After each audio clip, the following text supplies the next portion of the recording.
Nice job.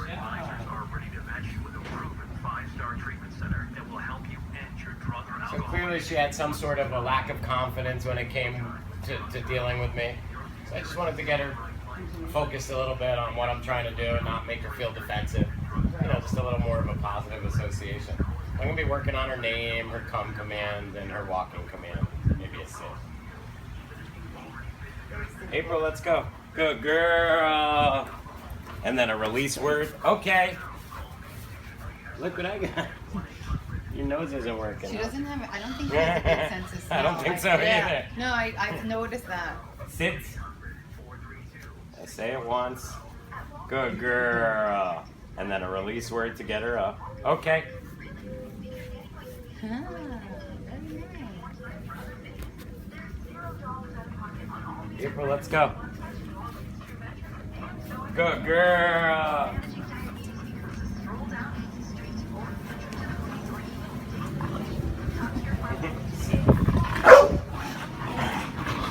Enough. Good girl. April, come. Sit. Good girl. Okay, so you see when she starts to act a little overexcited, it's best not to react. Right. You know, it's best not to act angry, Scares best people. not to act scared. Sure, if I was a normal person, this might not be going so well. No, she gets scared. You know, But I'm trying to give people her get the scared. right signal so she doesn't think that acting that way gets her. Right. If I give her the wrong signals there, she either gets a fear behavior, which kicks in her prey drive, makes me like prey, or an anger, which puts her more defensive and gets her less confident, which we can't have.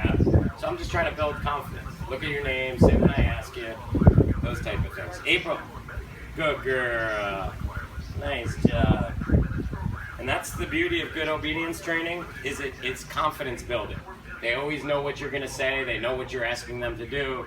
They don't feel the stress of everyday like decisions that dogs have to make in what's clearly a person's world, not a dog's world. You know, so you make all the decisions for them. They, in essence, defer to your judgment. You're the smart one, you're the human, help me learn. April, come. Good girl. And then another one when she gets there. Good girl.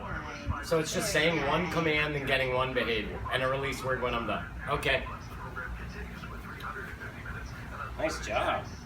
You can feel her start to feel a little more comfortable. Is she going to what?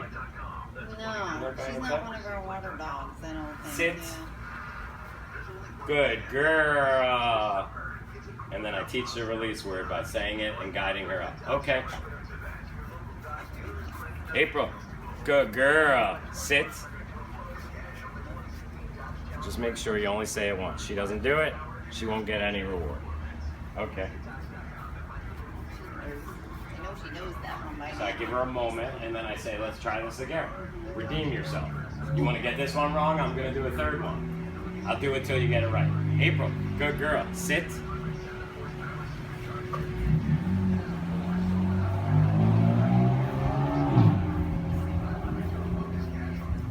So just remember, the removal of the positive, the not giving her any praise or treat, is a negative to her. You know, so I'm saying you don't want to sit, you get nothing. I wait a moment or two, I try again. The battle of wills is I will not quit till she gets one right. Right. I give everybody my word on Like that. normally people would go sit 100 times at that Saying it moment. twice is really bad. Never mind the people who say it 20 and 30 and 40 times, which I see every day. April, good girl. Sit. Good girl. Okay. So the key is to never quit till you get what you want. You know, if I had to do 9, I would have done 9. She would have got, 8 wrong, got the number 9 right. If I had to do 12 because she got 11 wrong, I'd do that. And I just practice and practice. April, good girl. Sit. Hey, sit. April, let's go. Seems like it's April, intimidated, you know. That's good when it girl. isn't like fear. Like, you Someone's know. done something to her for Yeah, sure. yeah. April, sit. April, let's go. Good girl. Sit.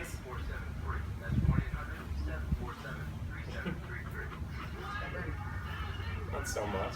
This is how you teach it. Right. A week later, if she was doing this, we might talk about whether or not she's being stubborn. But not the same day you start training it. April, good girl, sit. April, let's go. What do you think that is for moving away from you like that? It's called avoidance behavior. It's I don't know what you're trying to do, and instead of facing it up, Intimidated by it, right? let me just get away. And goes, look, any child would try it, any dog would try it. Sometimes learning new things is stressful. Right. But what makes me good at this is I never rise to it. I never get frustrated. I never get disappointed. You have to stay I the just same do it till I level. win. Yeah, you gotta stay at a very even kill. April, good girl. Sit. Good girl. So what I'm doing is, okay, I'm only making it fun when she gets it right. Certainly not gonna be fun for her when she doesn't sit. So over time, she's gonna go, when that guy says sit, I'll sit. Now remember, you guys are already super bonded with her. It'd be easier for you because you already have the trust. And, Right. But it's easier for me because I know exactly what to do and what to say. Right. So that's what you're. April, good girl. So these are like, I call these bonding sessions. It's a way to make her trust me more and not be defensive when I'm around. Next time I came here, you'd find this would definitely be easier for me. So on and so forth. But it's just about repetitions of basics. Teach her her name, teach her April, let's go means walk next to me. Teach her sit means get your butt on the floor the first time I ask for it. The release word means you're allowed to release yourself from these commands. And that's the whole thing with her is she's just insecure. I mean, Of course she is. Yeah, I find it hard to imagine that dogs living in this scenario can be 100% confident. They don't have anything stable enough that represents what a dog pack should be. They're social animals. Right. So this is the fact that they can come out of these scenarios and readjust and become these amazing, like confident, resilient animals. That's what blows my mind. Because you put a person in prison like this and then try to readjust them and see what happens. Dogs are amazing. All they really need is more stability. So the way I see what we're doing is we teach her to walk nice, control herself when she's excited, bark less, jump less, pull less, listen to basic stuff, and she becomes instantly a lot more adoptable. And you get these dogs into a home with a loving family and show them how to control her behaviors and everything works out great. But if you give her to a family where she's a little out of control, they give her back. Happens all the time. And you guys know better than anybody. So it's just basic stuff. Yeah. So, I mean, that's the thing. Just start with those, really those three things. And just keep this in mind. The reason why she's relaxing right now and I'm just relaxing is because she finally sat when I asked her. If she hadn't, I'd still be working on it. I never quit those battles of wills. I really think that's the definition of what good dog training is. Purposely getting into battles of wills. Because no dog's going to want to do what you need them to do all the time. And then calmly winning each and every one of them. And showing your dog that's who I am. You can count on me, you can trust me, but you can't beat me on a technicality. It doesn't work that way. And they really feel like that's the kind of leader I've always wanted. Ultimately, they want a leader. Oh, they all do. Or they want to be a leader, and those are the dogs you see with real problems. Those are the most stressed out dogs of all. Right. They will. And any dog who's had a litter in like a tough situation, those dogs can become really, unpredictable. Because she had that feeling of, I don't even know how to protect my own litter out here in the bad situation. So sometimes you're just seeing that. Not to mention, who knows what was done to her. Right, yeah. We know that she's kind of,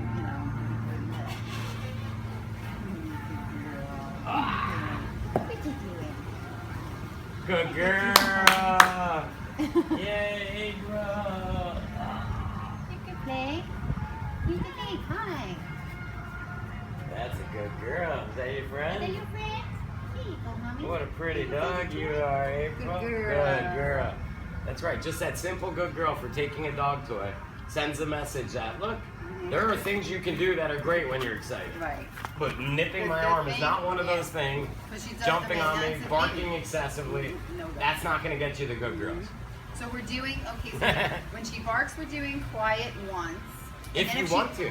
There's times where you're allowed to let her bark, by the way. But when she comes out like and meets When somebody you new, I want don't her want to be quiet. But just remember, But then when just she, the fact that she's barking doesn't mean you should stay quiet every time. right.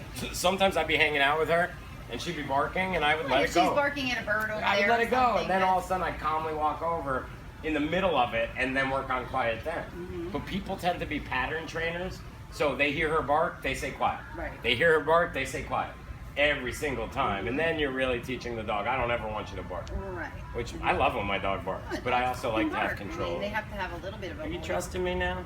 Are we friends now? You Look at those teeth. Yeah. Look at those teeth. They're sharp. Hi, April. We're gonna be friends, I know. So this would be a good time for you to bring a toy over and show her, no, don't nip at Jeff's hand. I really don't want to be doing a lot of corrections with her because she's not confident. Right. Good girl, April. Good girl. That's very But you nice. can definitely make it more fun for her to grab that toy than for her to nibble on my hand. Anyone who's with her at that moment. So is it so it's better to, like, she's nibbling on my hand, I don't say anything negative, I just If give you her can, the toy. you've been correcting her and she doesn't seem to get defensive. Right. I just saw that as soon as I corrected her, she got a little nervous. My mouth, my voice, my deep Right, voice. with me I can tell, because I always, yeah. If I you say, can hey, do she's hey calm. right as she nips your finger and then redirect her to any Okay. toy to praise her, that's the clearest message of them all. That's the message that's like, look, this is completely off limits and these things are wonderful. Now, think about the science here. Like, if she grabs that dog toy and I say a perfectly timed good girl, I could then walk inside, go grab a dog treat, come back out, and hand it to her 5 minutes later, and she would know it was for grabbing that toy because you said one good girl right as she grabbed it. Good girl. That's the science of training a reward. dog. That's the reward. It can't work if you say good girl twice. She only grabbed one toy. It can't work if you don't say it at all, and it can't work if you say it 3 or 4 times. It only works if you say it once. And I think that's the one thing in dog training that no one pays attention to. Every show I watch, every book I read, I swear that woman, that Victoria Stilwell on TV, she'll say good girl 13,000 times. And I'm like, They don't know. They don't understand that dogs need simple. that they're getting tricks at that point. Tricks are cool, but you know, obedience is what we're going for. I don't want the dog to hear the word sit and choose whether she feels like sitting or not. I want my dog to hear the word sit and go, yes. And that comes from a science, nothing else. Everyone who tells me their dog sits every time they're told is lying. I never see it. No. I see them as soon as they get to the dog park, you don't exist anymore. And we can't have that, especially when you're rehabilitating dog. If you have this goofy lab that doesn't come every time he's called, all the power to you. He's not going to attack anybody. He's not going to fight another dog, probably. But you have a dog from this situation that all of a sudden doesn't listen to you, and now you've got big problems. So when you're rehabilitating dogs, which I've done a tremendous amount of in my life, you can't afford to be like okay at this or good at this. You have to be perfect at it. She has to get her confidence. Yeah. What a good girl.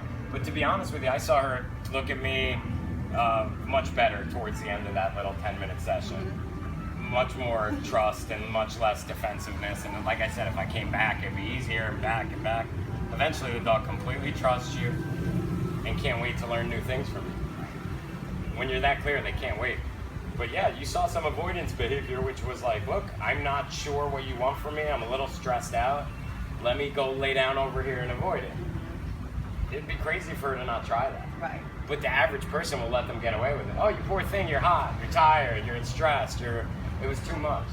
A good trainer says, no, we'll get one right, then you get your break. You'll get your break, I promise. But first you have to get one of these. Right.